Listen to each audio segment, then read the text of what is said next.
Om.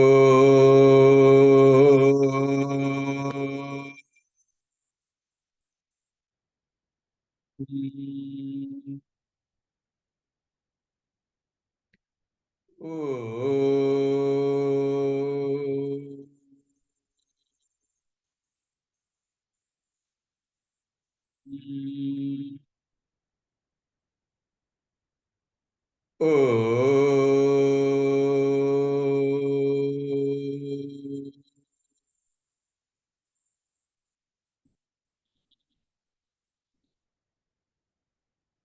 Om Shri Ganeshaya Namaha.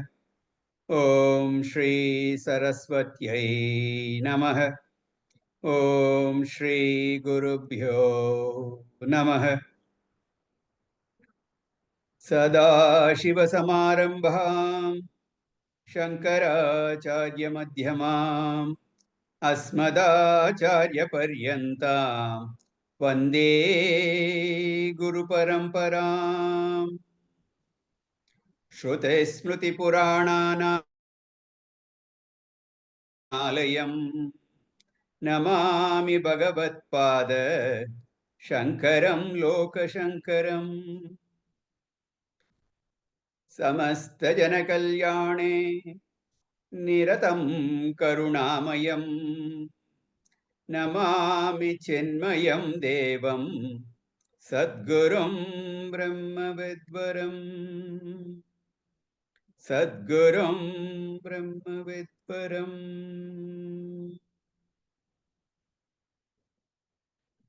Om Partaya Pratibodhitam Bhagavata Narayanena Swayam Vyasena Gratitam Purana Munina Madhye Mahabharatam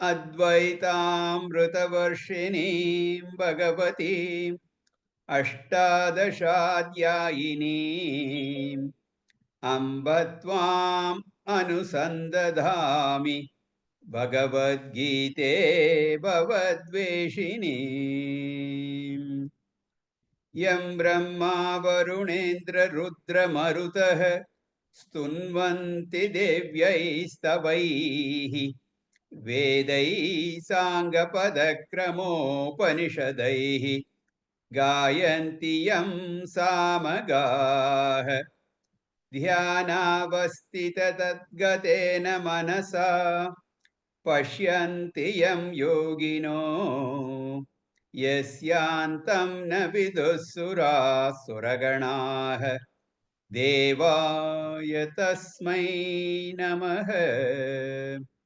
Devaya tasmai namaha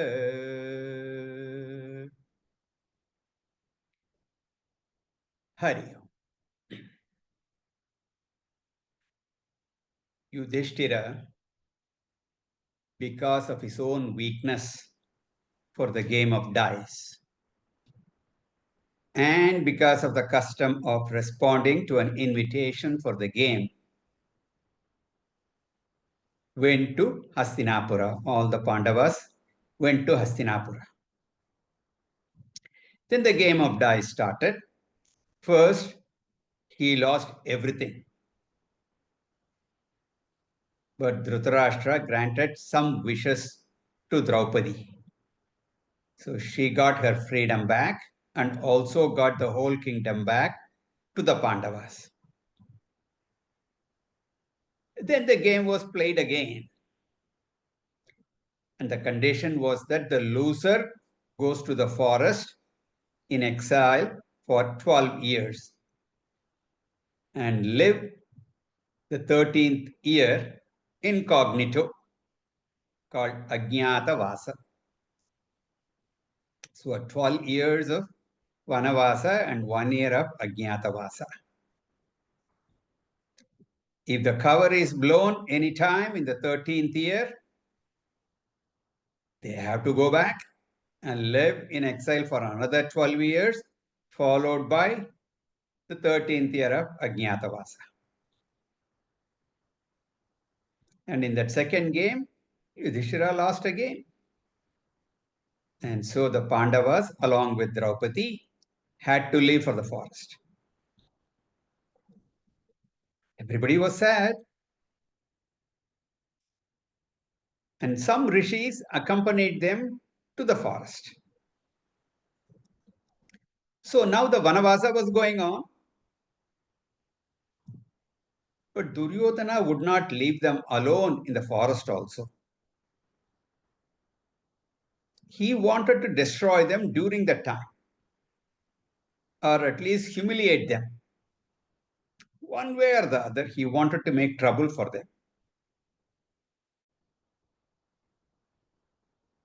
We will see one or two stories here. They were living in the forest, and Duryodhana, Karna, and others started thinking, they are living there. What a miserable life. Helpless condition. So we should go there with all our parents and taunt them. Childish thoughts. They were.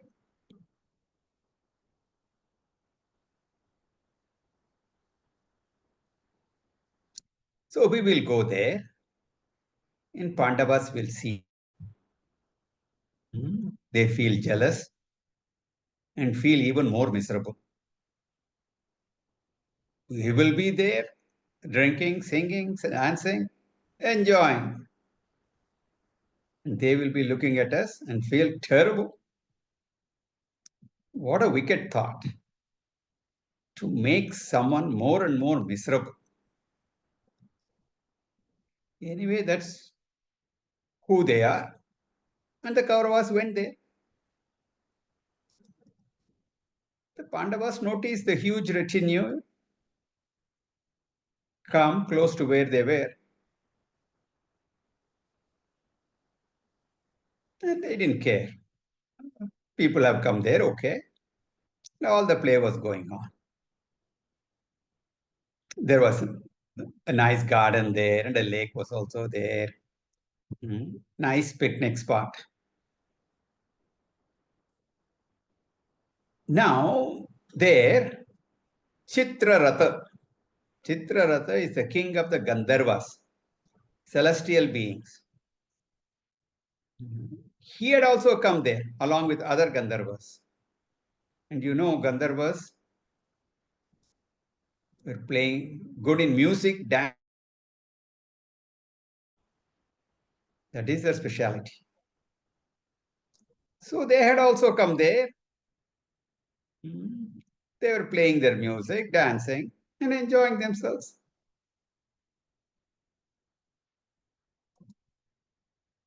The Kauravas started making trouble for them. You don't do that. We have nice spots. A lot of people come for picnic there. Each one should be enjoying their picnic, not make trouble for them, for the others. But sometimes it happens. The revelers sometimes get some stupid ideas, really. The young and the foolish. Anyway, Kauravas were like that, and they were making trouble for the Gandharvas. But the Gandharvas, they are not only into fine arts, they were also very strong. Very strong they were. And they just caught hold of the Kauravas and tied them to the trees. When that happened, some of the soldiers who had come with the Kauravas, the security force will always be there. So they ran to the Pandavas. So they went to Pandavas and to ask for help. What happened? And they explained that Chitraratha had imprisoned all the Kauravas and taken them hostage. You have to please come, get them released. Bhima said, let them suffer. He was in no mood to help the Kauravas. But his elder brother Yudhishthira said, no, we cannot let that happen. He famously said, when we both are fighting, when we fight with the Kauravas, we are 5 and they are 100. But when a third party is involved, we are 105. So we have to go help them. So he asked Arjuna, you go, get them released. Brothers were obedient, very obedient to Yudhishthira. They may put forth their ideas, but what Yudhishthira says is the final word. Arjuna went there and challenged Rata. The Kauravas were surprised that the Pandavas would come and do this to rescue them. Chitrarata did not fight at all. He had a great regard for the Pandavas. He didn't argue, he didn't fight.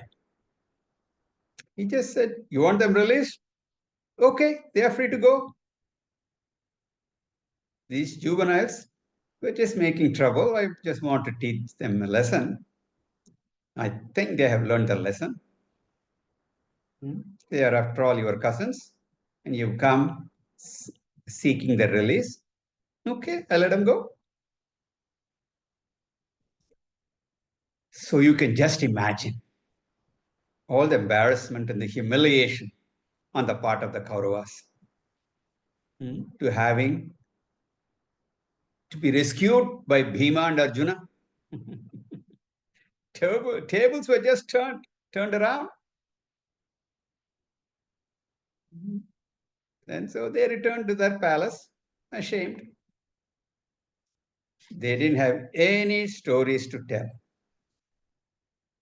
But others had plenty to talk about. Now Duryodhana was thinking, what we wanted and what happened were totally different. So I have to do something. Give some trouble to the Pandavas.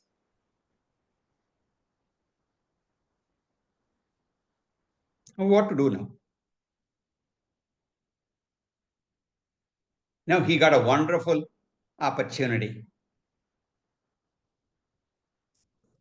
Our famous Durvasa Rishi came to Duryodhana, who welcomed him and looked after him very well. And Durvasa was very pleased, and conveyed that he was very, very happy with his hospitality. You've served me very well.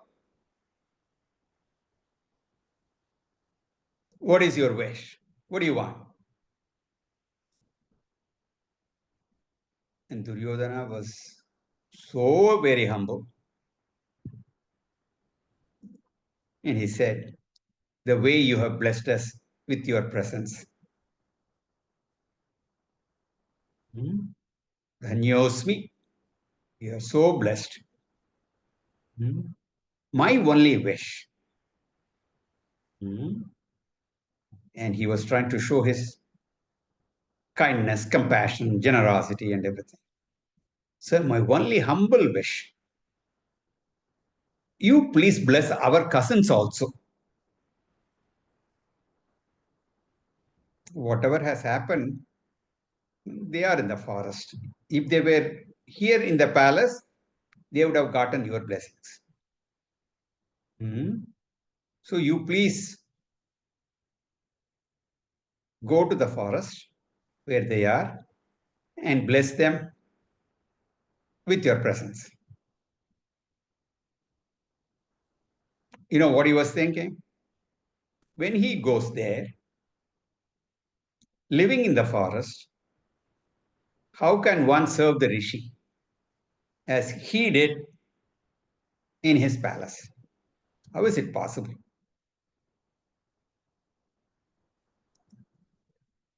And immediately after this visit, if that visit follows, naturally the comparison is very normal, just coming off.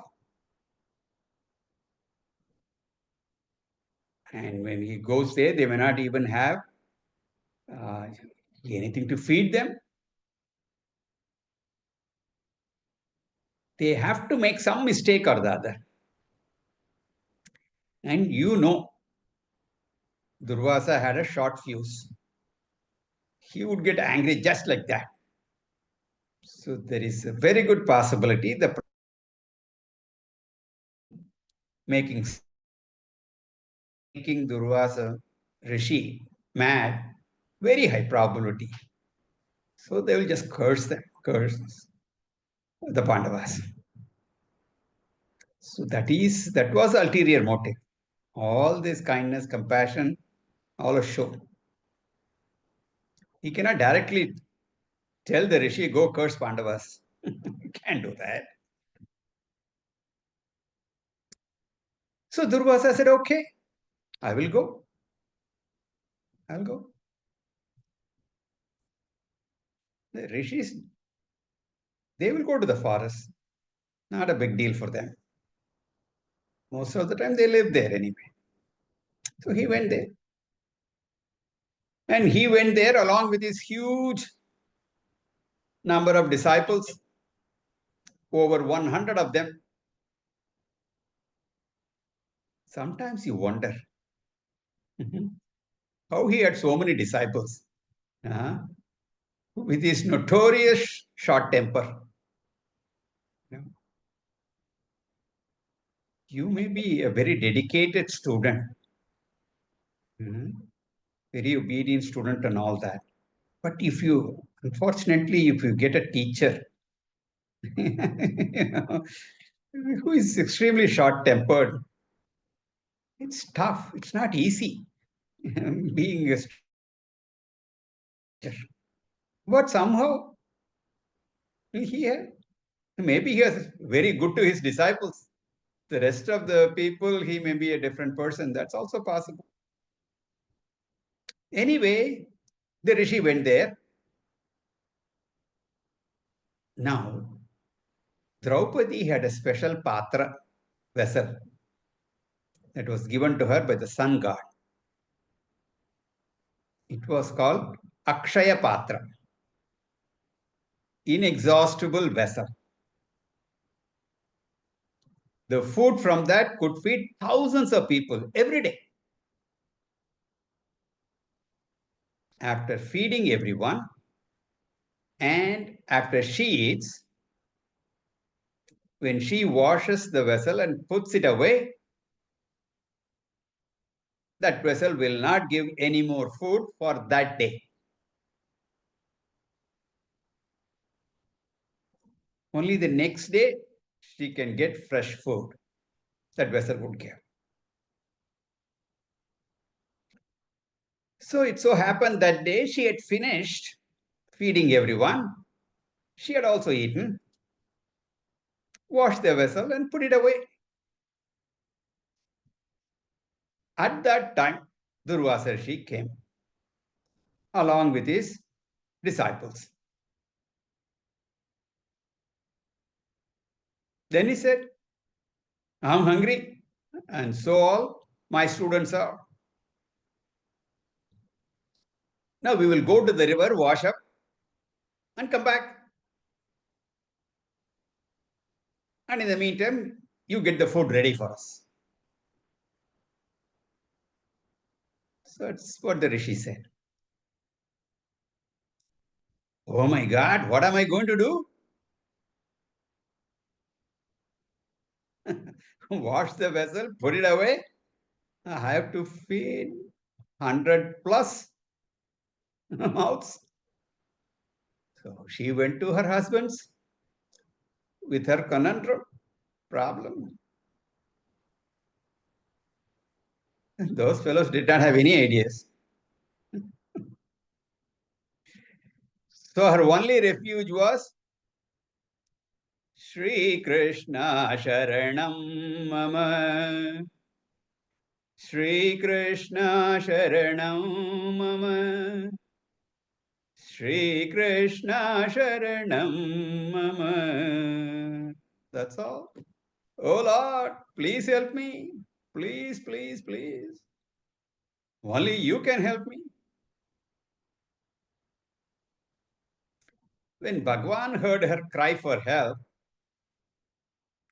he immediately appeared in front of her. Yes, Draupadi, what do you want? I was about to have lunch and sat at the dining table when I got your call. I'm so hungry. Hmm? I'm so hungry. You first give me some food, and then we will hear about your problem. And Draupadi said, that is precisely my problem. We have this Durvasa Rishi here and his big contingent of disciples to.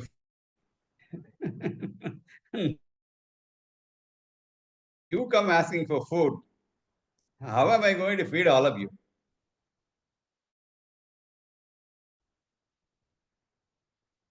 How am I going to feed all of you? I thought you were my friend and you are going to help me out of my tight situation. With friends like you, I don't need any. No, no, no. Don't talk to Bhagwan like that. Bhagwan said, what, you will not give me lunch? I'm so hungry. Bhagwan can put on an act. Draupadi said, you don't understand. We all finished our lunch, washed the vessel, put it away. Now I can get food from that vessel only tomorrow. I don't have any food, even to feed a baby.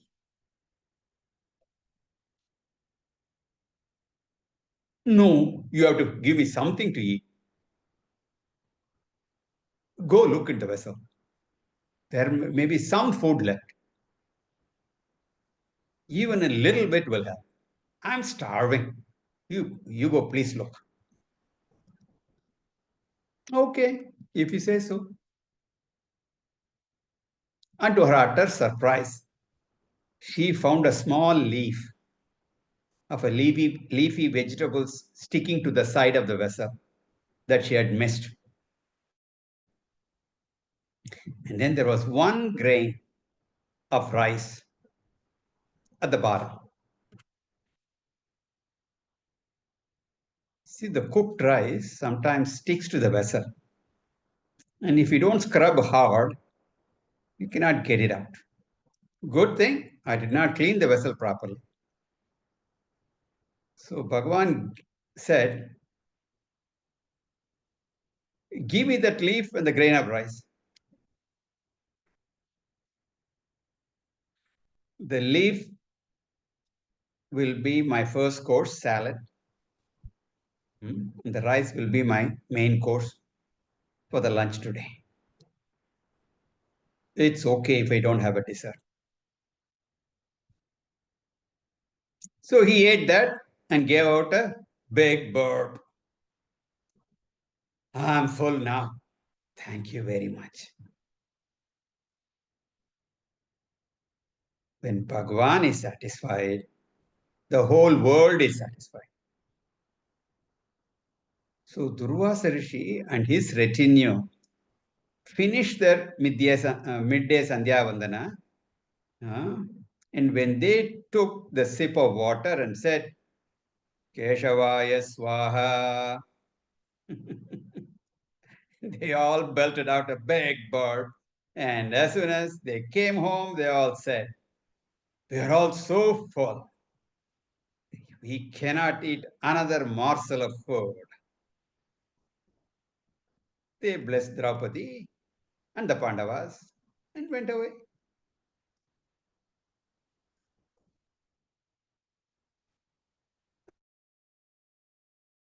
some spies to find out what's going on, to come back and report. They must have reported. Strike two. The Gandharvas spoiled your first plot, and Sri Krishna spoiled your second plan. Bhagwan already helped Draupadi in the court when the Kauravas tried to humiliate her. Clearly, Bhagwan was on the side of the Pandavas.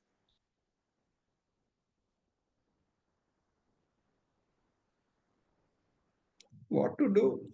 They had to go through their karma pala. But they had the protection from Bhagwan. When it rains, you may not be able to stop the rains, but can prevent yourself from getting wet if you are protected with an umbrella or a raincoat.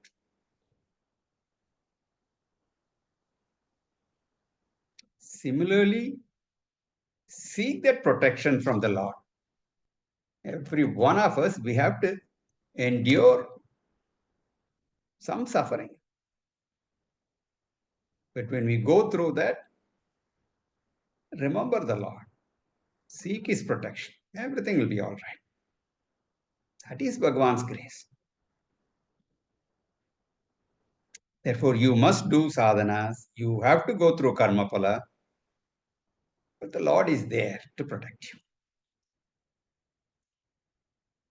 So now Duryodhana was doing all these kinds of mischief that only shows his wickedness, the evil mind that he had. His obsession was with the Pandavas. Give them trouble was his one-point program.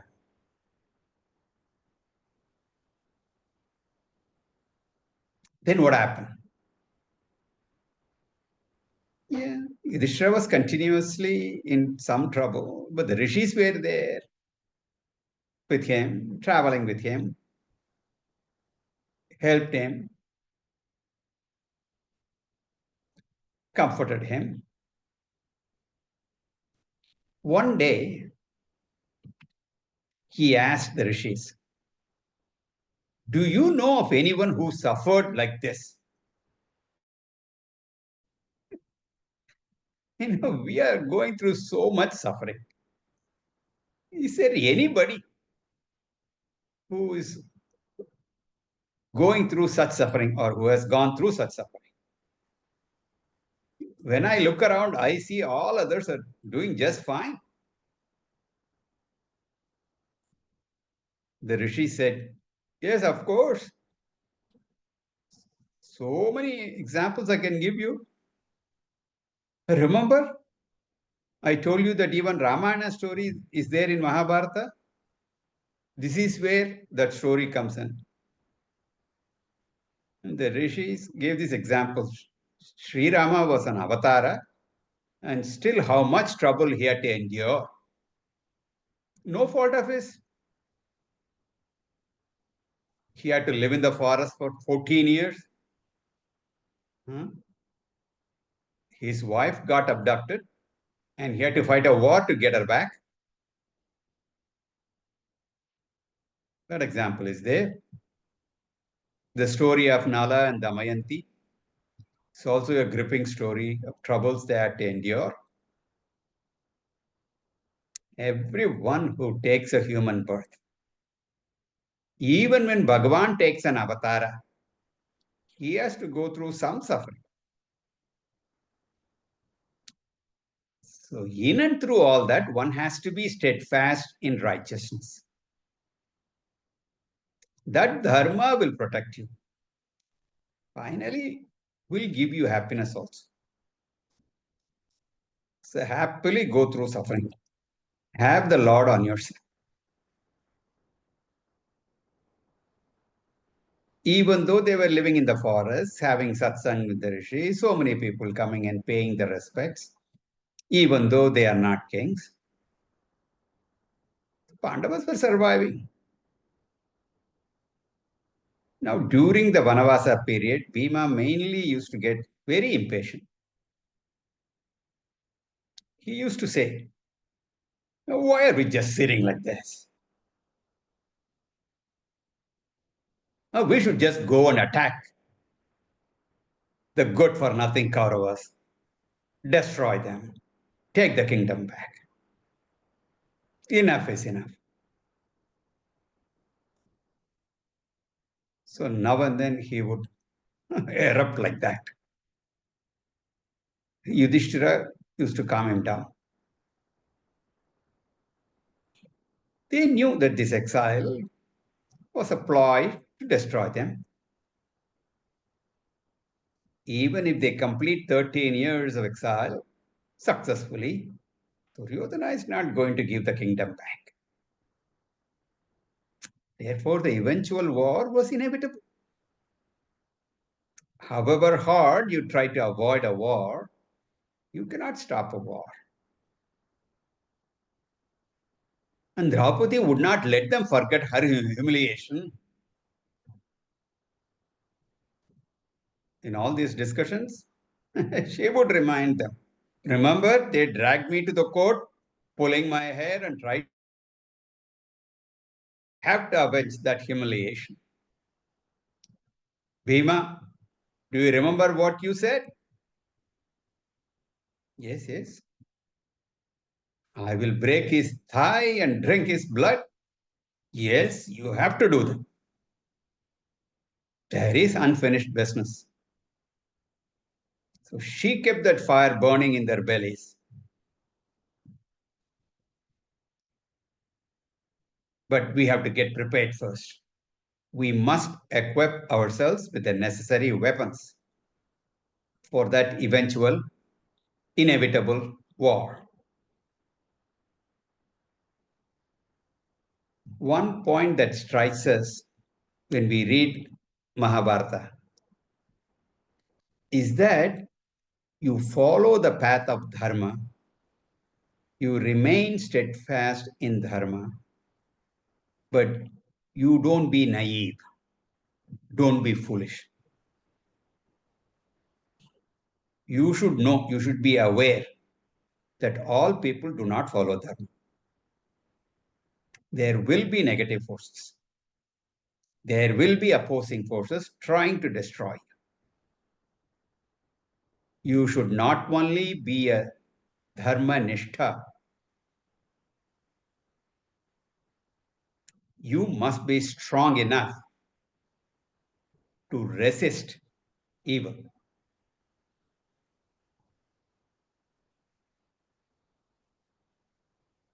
If there are adharmic forces, you should be ready to fight that. You should be ready to fight that. Puja Gurudev has said in his commentary, active resistance to evil must be there. Cannot be a doormat. So the Pandavas were preparing themselves, equipping themselves in this way. Arjuna was gathering weapons. He went deep into the forest and did a lot of tapas. And he pleased Lord Shiva, who came in the form of a tribal hunter. Unbeknownst to him, Arjuna fought Lord Shiva, who just wanted to test him. Later, Lord Shiva revealed himself and said, I am very pleased with you.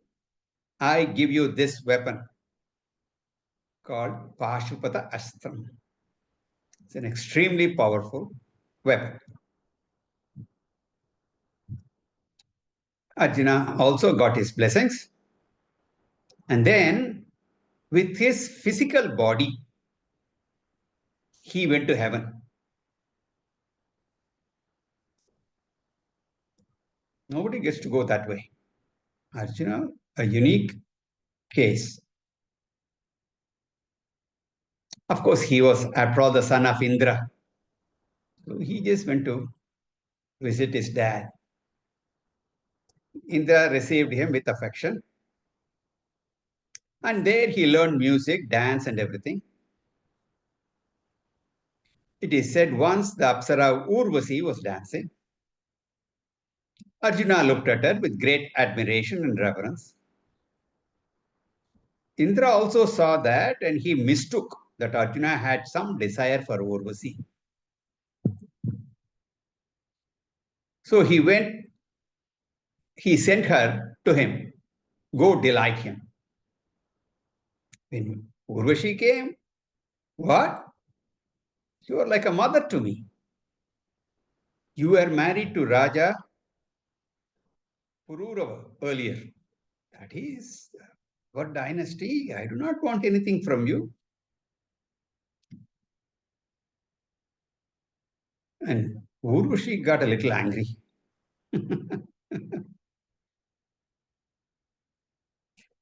She cursed him. What kind of a man are you? You will become a eunuch.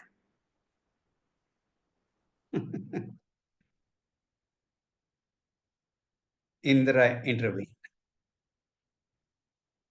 Okay. What to do? Once a curse is given, cannot be taken back. It may be mitigated. And a curse can be made temporary, something like that. So that is what happened. All right, you have to go through that, but you will have to, that stage will be only for 1 year. And it can be at your will. You won't turn right away.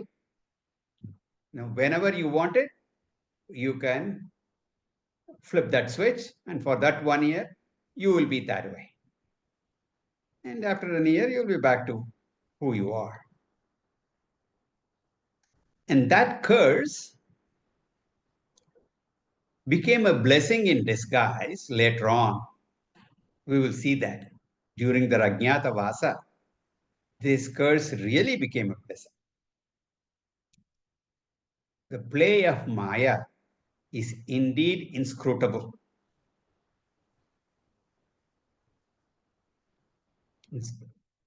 You cannot figure it out. Where is this warrior on the battlefield? And then a music and dance maestro teaching music and dance.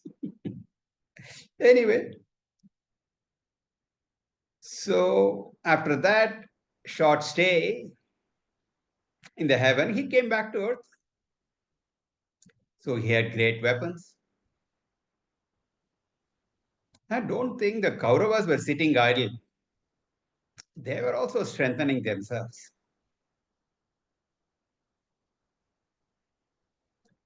Poor Karna was an unfortunate fellow.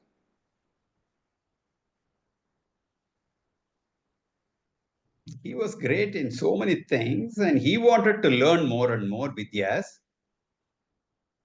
And he did too. But he also had lots of problems he had to face. I will tell you one story about Karna. Now, Karna had heard about Parashuram. Parashuram was a great guru, but he used to teach only Brahmanas. He did not like Kshatriyas. Now, Karna went to Parashuram to learn Dhanurvidya. He lied to him, told him he was indeed a Brahmana. Okay. So he became a student and he was good in learning also. He became a very dear disciple of Parashuram. Very good student.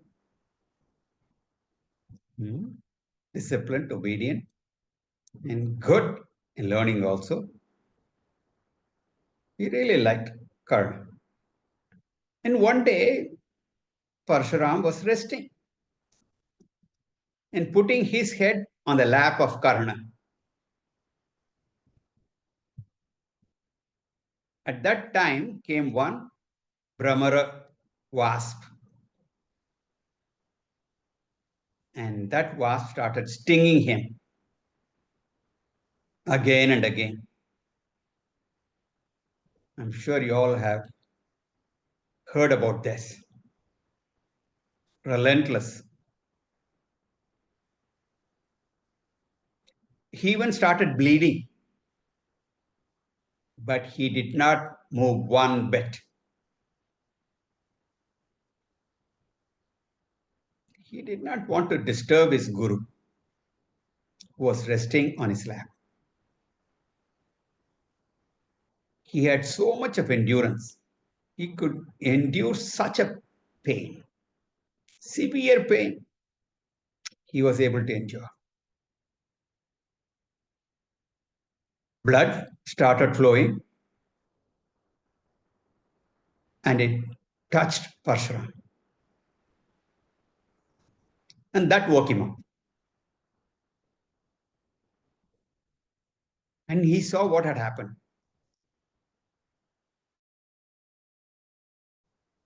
Tell me who you are. You are not a Brahmana. Brahmana cannot endure such a pain. You cannot be a Brahmana. You have to be a Kshatriya. Who are you?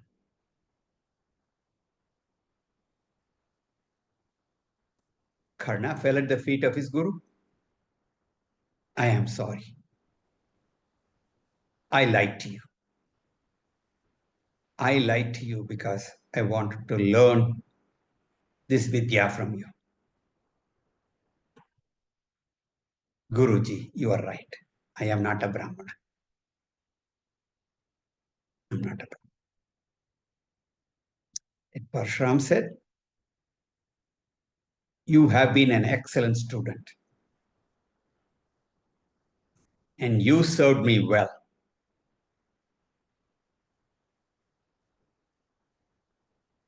I cannot give you the severe punishment. I cannot kill you or destroy you or anything like that. But you lied to me. And you have to pay for that. You have to pay for that. Pay for that. You will have all this Vidya all right. But at the crucial time, you will forget it. When you need it most, it will not be available to you. When you really need that knowledge, you won't have it. Story of Karna is really strange. He had no choice.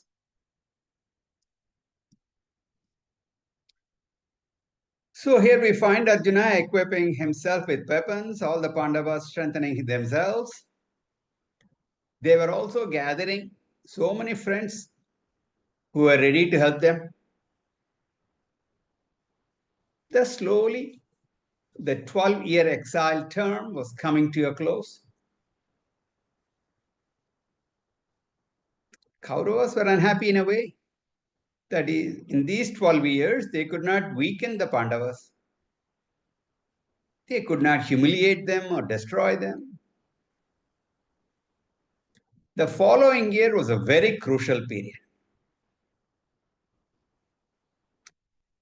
It will be rather difficult for the great heroes to remain incognito for a whole year. Cannot put on a false beard or dye the color of hair or dress differently and remain unrecognized. They can't hide just like that.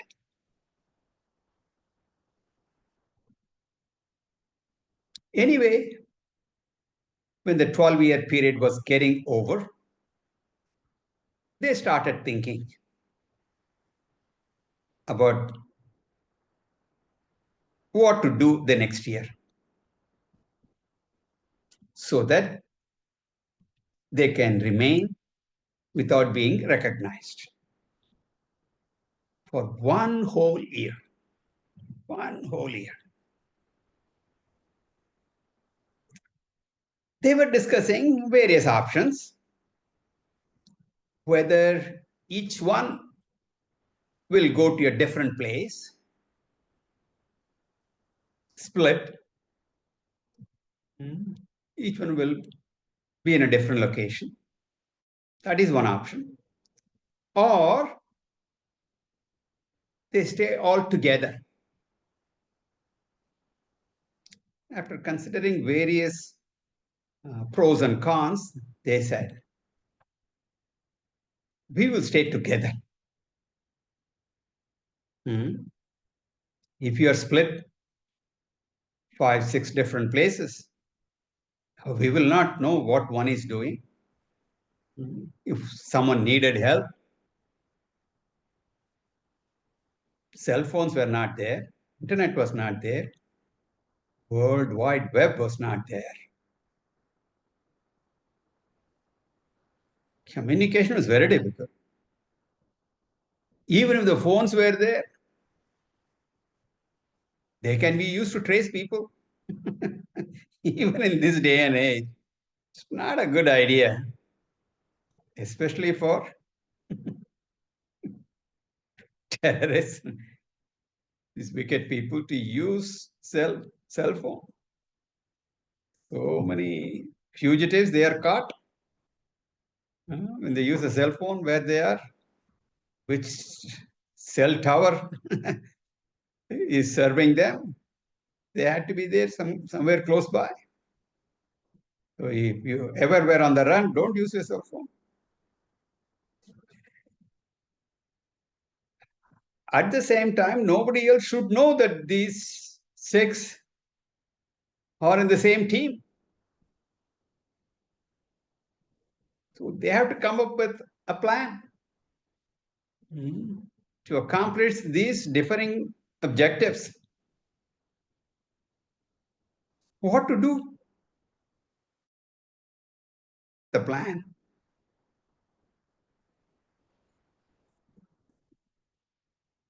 And Yudhishthira said, I need 1 more week to come up with a perfect plan. So we will call it a day today and find out what plan they came up with in the next class. Om Purnamada Purnamidam Purnat Purnamudachyate Purnasya Purnamadaya Purnamevavashishyate.